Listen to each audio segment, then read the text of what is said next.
As a Christian who follows Jesus, it's essential to understand the role of faith in our lives, particularly when it comes to our health and well-being.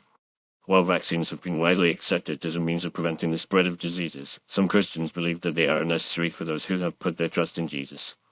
This perspective may seem counterintuitive to many, but it's rooted in a deep understanding of the Bible and the power of faith.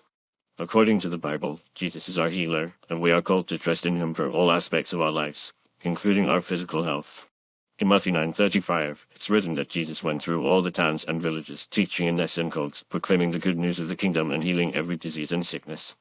This passage, along with many others, highlights Jesus' power to heal and demonstrates that he is our ultimate source of health and wellness.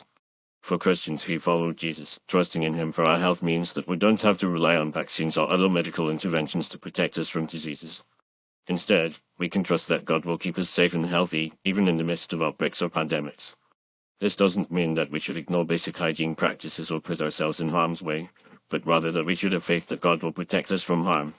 Some may argue that this perspective is irresponsible or naive, but it's essential to understand that faith is not about ignoring reality or taking unnecessary risks. Rather, it's about trusting in a power that is greater than ourselves and having confidence that God will work everything out for our good. In Romans 8:28, it's written that we know that in all things God works for the good of those who love him, who have been called according to his purpose. This verse reminds us that, even in difficult or challenging circumstances, God is always working for our benefit. It's also worth noting that the Bible warns against putting our trust in human institutions or systems, including the medical establishment. In Psalm 27, it's written that some trust in chariots and some in horses, but we trust in the name of the Lord our God. This passage reminds us that our ultimate trust should be in God, not in human creations or innovations.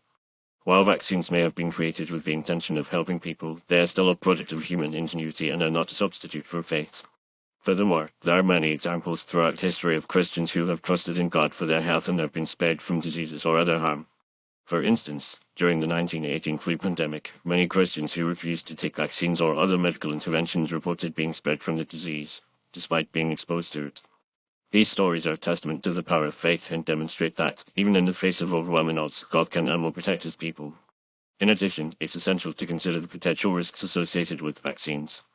While they may be effective in preventing certain diseases, they can also have serious side effects, including allergic reactions, neurological damage, and even death. For Christians who follow Jesus, it's essential to weigh these risks against the potential benefits and to consider whether vaccines align with our values and faith. In conclusion, as Christians who follow Jesus, we are called to trust in him for all aspects of our lives, including our health and well-being. While vaccines may be widely accepted as a means of preventing diseases, they are not a substitute for faith. By trusting in God and having confidence in his power to heal and protect us, we can live a life that is free from fear and anxiety, even in the face of diseases or other challenges. Ultimately, our faith should be in Jesus, not in human creations or innovations, and we should have confidence that he will always work everything out for our good.